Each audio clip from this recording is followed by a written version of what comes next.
I'd like to thank all the media members. You don't know that. I mean, half of it might be other stuff. Patrick, can you talk a little bit about Nick Needham and what you've seen as far as his progression as a player, and then what he did for you on Sunday?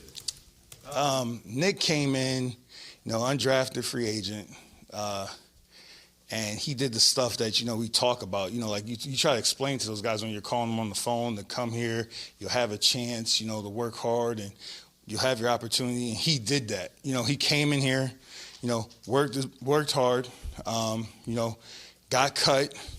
We knew the work ethic was there, but got cut. Told him what he needed to do in order to be, Josh did a great job of explaining exactly, this is what you're going to have to do. You're going to have to transform your body. You're going to have to, in terms of just how important it is to you, that's what the decision you're going to have to make.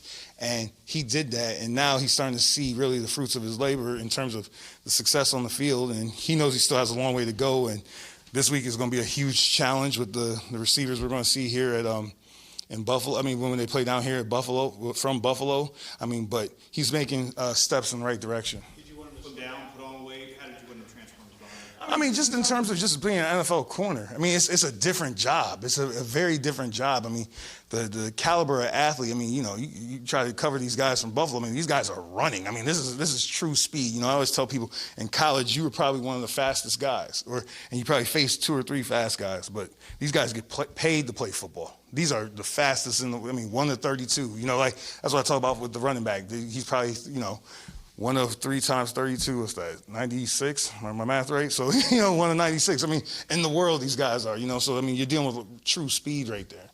If I told you that no Xavier Howard, no Rashad Jones, Eric Rowe playing a lot of safety, and your defensive backs did the job did on Sunday, if I told you that 2 months ago, what would have been your reaction? In this league, that's what you anticipate, stuff like that.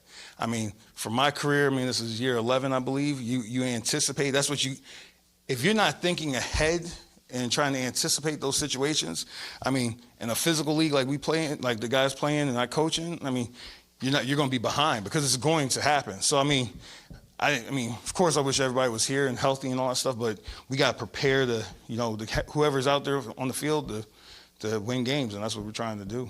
Stephen Parker had the big play and was a big factor in the pass defense. That came 1 week after he didn't play any defensive snaps against the Jets. Was this a matchup issue, or is it something you saw in practice last week? You got to ask that question every week, somehow, some way.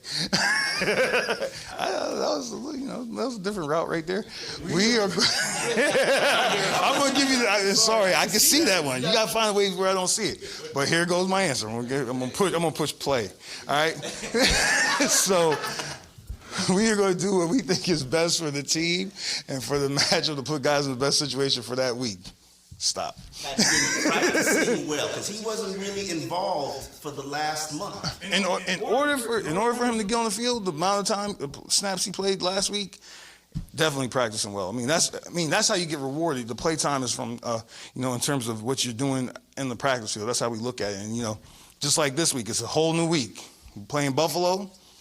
Different scheme, different quarterback, different coordinator we're dealing with, different set of skill players we're dealing with, and we're going to determine who we think is best for those matchups. And, it'll be determined based on practice and how guys practice and prepare, and we'll go out there and try our best to beat those guys. How do you have that conversation with guys at the end of the week, maybe Saturday? It's a private conversation. It's the NFL, though.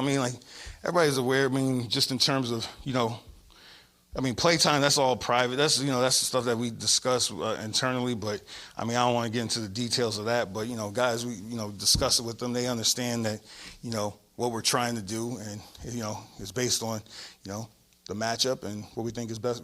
Always doing what's best for the team. That's what we're trying to do. What do you need to do better on defense than the first time you played the Bills? One, we gotta make sure that we do it. We got to tackle these running backs. We got to do a good job of tackling these running backs. We got to eliminate the leaky yards there. We got to do a good job of setting the edge.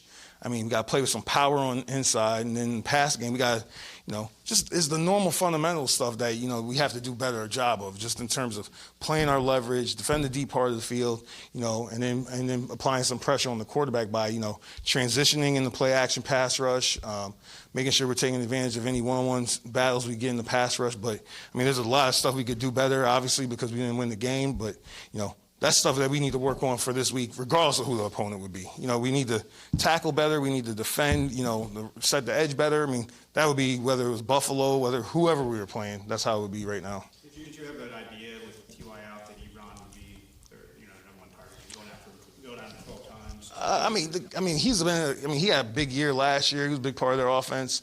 And, you saw him throughout the season. I think he was limited a little bit in terms of how many times they were throwing the ball to him, but he's a good player. So we prepared for he might be the main guy. So, whether it's him, Pascal, whoever it may be. But, just like any week, you look at Buffalo right now, they got a number of skilled guys, and we got to figure out, okay, who do we anticipate to get the ball the most, and what matchup are they going to try to exploit? Because that's what it's all about in the NFL.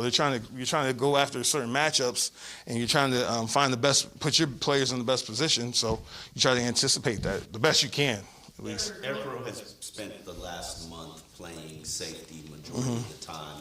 What went into the decision to have him evolve, or have the roles evolve? Was it the Nick Needham stepping up, or was it just a need? I think the main thing is the selflessness of Eric. He's willing to do whatever we need to do to help us win. So, it starts there. He's willing to do it. He's a guy who's been a hard worker in this league. He's a diligent worker, and he's smart. He can tackle. He's tough, and he provides us with an advantage in terms of size, his length, combination of speed. So you put that in a tight end in terms of coverage. That helps out a lot. It's a different skill set than dealing with a linebacker. Then he also provides us with some flexibility because he could do corner skills, safety skills, set the edge. He could do a bunch of things. I'm sorry. No, go ahead. Going back to the whole playtime equation, obviously, let's take the secondary, for example. I'm sure you would agree that continuity is a good thing because guys got to know Absolutely, each yeah. other. But at the same time, you're talking about guys performing in practice. So how do you weigh the two, whether, keeping the chemistry going versus a guy who may be underperforming or performing very well in practice? How do you weigh all that? Well, the continuity thing, of course you're striving for that, but it comes down to the bottom line. We're going to do what we think is best for that opponent to help on that opponent. So if it means a guy that just came off the street that's going to help us cover so-and-so or help us in the run game in terms of secondary support, that's what we're going to do. But in terms of how do we weigh it, it's always a constant evaluation. And, we try to bring them up to speed as quickly as possible. And I think that's partly our job, and it's also partly the job of the players because we got a great group of guys. So whenever the new guys came in, they pull them right underneath them, and they're spending time with them, extra time with them. So, we do stuff to help facilitate that process, if that makes sense. When you say extra time, can you kind of give me a picture of? Well, it's how much time, when you brought guys in, like you said, right Yeah. off the street, and they're starting on Sunday. Well, we got our time slot with it, whatever it is for the NFL, but the players, just like I've said before, I'm a professional football coach. That's what I do. I got that in my family. During football season, that's what I do. Professional football players, I'm assuming they got their family and they play football. So, we only have 16 of these opportunities guaranteed to us during the year. So you find extra time. You find extra time, whether it's on your own, organized, whatever it may be. I get up in the morning, not only just to get here for work, but also to get my mind right for my job and and that's my extra time to get my job right. And then when I'm driving home, I'm thinking about football on my time because, you only get 16 opportunities and they're precious. And, so you spend that extra time. So you have to talk specifically to the players about how they do it. But I'm assuming professional football players, professional football coaches, that's what we do. And we only get to do it for 6 months. So I put in as much time as I need to. When you went back and watched the tape from that first Bills game, that 98-yard drive, what kind of got to you? Again, it goes back to fundamentals. We got to do a better job, whether it was tackling, whether it was understanding the situation. All the stuff that's going to come up again this week is all going to come up again this week. We got to be better at it this week. We got to make sure we're tackling, defend the deep part of the field, set the edge, all the fundamentals, play with low pad level, know the situations within the situations, and excel at that. That'll help us play it better. With Rashad, you've seen him practice now for the last 2 weeks. At what point do you feel like he's getting ready to be back in this defense? You got to ask Flo about that stuff. That's, with guys that are injured and stuff like that, you got to ask Flo about that stuff. John Brown, not come out of nowhere, but had a pretty impactful rookie season. What does he do well? Who? Receiver John Brown. No, okay. My fault. Yeah, I mean, speed. I mean, that's one of the top things right there. I mean, fast and, presents some problems. But, again, it goes back to our fundamentals. We got to be able to tackle him. We got to be able to defend the deep part of the field and anticipate some of the stuff they'll do to get him the ball. So we got to do a good job with that. Thank you. All right. Thank you. All right.